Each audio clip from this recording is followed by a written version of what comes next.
For a second time, US and British militaries have conducted joint airstrikes targeting Houthi missile sites in Yemen. We've brought our panel back, Bill Browder and Dr. Myriam Francois, to respond and react to this news.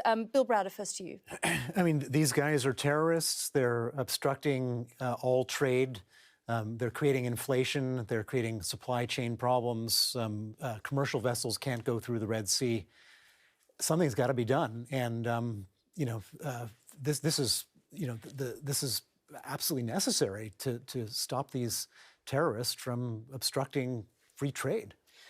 Dr. Francois, I mean, there are many who are saying that, frankly, the Biden administration should have acted sooner and faster, that hundreds of billions of dollars has been put at risk because the Houthis have held this area in the Red Sea at ransom.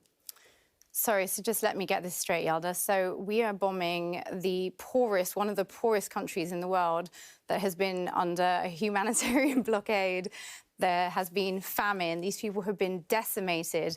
And we are bombing them because a couple of guys in dinghies in support for the Palestinians who are having a genocide committed against them. They're objecting to that, and we're bombing them. Come on now. I mean, this is just an insane world for us to even think. I'm so sorry your Amazon packages are delayed. I really am. Like, I wish mine came on time.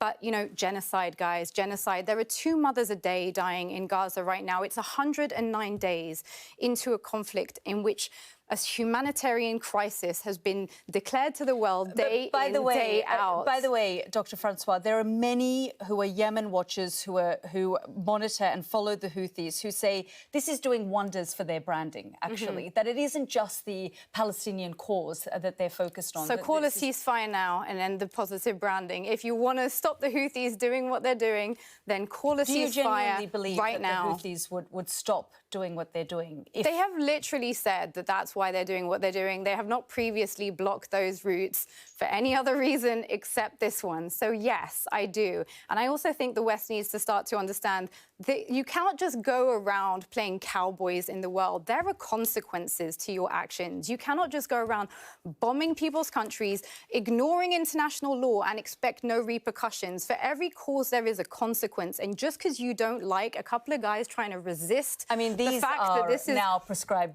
terrorists. Sure, according to Western governments, they are also according to the Yemeni people, because they've which is a Saudi-backed government, which is essentially our. But the Yemenis who live, under Houthi rule talk about the fact that this group continues to terrorise them as well. Yeah, I'm no fan of the Houthis, apart from when they're blockading in favour of a ceasefire, which should have been called a long time ago. Bill Browder, I'm just going to bring you into the conversation.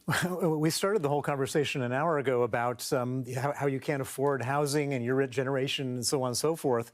These people are creating a total trade blockade, which is causing inflation, which is causing all sorts of problems to everybody. 25,000 people are dead in Gaza right now. There are over 60,000 people injured with no access to food, water, aid. How dare we have a conversation about trade when there are children right now being treated without anaesthetic? Well, there are things that require us to make some sacrifices, and this would be one of them. They do have the global economy, global markets hostage.